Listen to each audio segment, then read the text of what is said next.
شوي د دې ځنکدن ګورې بې سختۍ دا په موته باندې راشي الله دې هغه ورځ موږ ته اسانه کړي ډېره سخته ورځ ده ډېره یو حدیث کې داسې راځي وایي د مرګ داسې سخته ده لکه سړی چې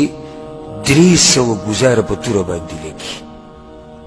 او عمرو بن العاص رضی الله عنه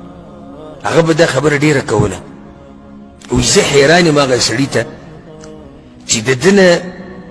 سا وځي او د ده عقل کار کوي او دی بیا هم نشي ویلی چې دا مرګ څه ته وایي هلکه وایي عقل دې کار کوي خو ویې وایه که نه نو چې کله په خپله په عمرو بن العاص رضی الله عنه باندې مرګ راغی هغه زوی ورسره خوا کې ناست و عبدالله رضی الله عنه نو هغه ورته ویې پلار جانه تا به دا خبره کوله چې زه حیران یم هغه سړي ته چې عقل یې کار کوي او دی دا نشي ویلی چې مرګ سخته څنګه ده نن ته بیان کړه چې د مرګ څنګه سخته ده زه هغه باندې ځنکدن و نو هغه ورته وکتل وایي زویه ډېر څه نشم ویلی ځکه چې خبرې راته ګرانې دي خو داسې راته ښکاري لکه د اسمان چې په ځمکه باندې راولېدلی او زه په منځ کې بند شوی یم او داسې راته ښکاري لکه چا چې د وحود غر راوړی او زما په مرۍ باندې ایښودی او داسې راته ښکاري لکه چا چې غني زما په دې بدن کې دننه کړي او هغه راکاږي او د هغې سره د ټول رګونه راوځي داسې سخته ده په ما باندې دا یو لویه سخته موږ ته پرته ده وقیل من راق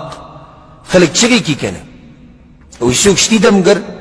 څوک شتي ملا ډاکټر ول راولي هلکه هسپتال ته یې ورسوئ پلاني ځای ته یې ورسوئ پلاني ځای ته یې ورسوئ الله وایي وظن انه الفراق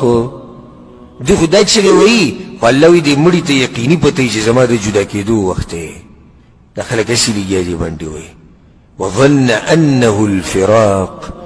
ناشنا حال الله بیانوي والتفت الساق بالساق الله وایي کله چې یوځای شي پنډۍ د پنډۍ سره الى ربك يومئذ المساق په هغه ورځ الله ته مخامخ کېدي نو سوال دا دی مقصد زما د خبرې دا و چې کله زما پنډۍ د پنډۍ سره یوځای شي او ستا پنډۍ د پنډۍ سره یوځای شي په هغه ورځ به الله له څه جواب ورکوو دا پنډۍ د پنډۍ سره یو کېده دې څه مطلب دی مطلب د دې یو دا دی کله چې په انسان باندې د ځنکدن دا سخته راشي که نه نو د ډېرې سختې نه دی دا یو خپه دې بلې سره سمه جوخته کړي دي چې اکثر چې تاسو مړي وینئ د هغوی د خپې داسې جوختې دي یو بل سره د تکلیف د لاسې د خپې جوختې کړي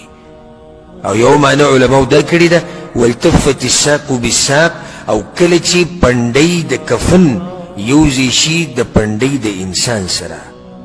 د دې کفن هم پنډۍ ده که نه د کفن سر هم دی سر یې دی اولنی سر دې ته سر وایي اخرنی چې کوم دی د پنډۍ وایي که نه نو اخر د کفن یوځای شي د انسان د پنډۍ سره الى ربک یومئذ المساق په هغه ورځ الله ته مخامخ کېده دي الله نه تله دي نو زما سوال تاسو نه دقه دی چې نن د شپې کور ته لاړ شئ یو 15 منټه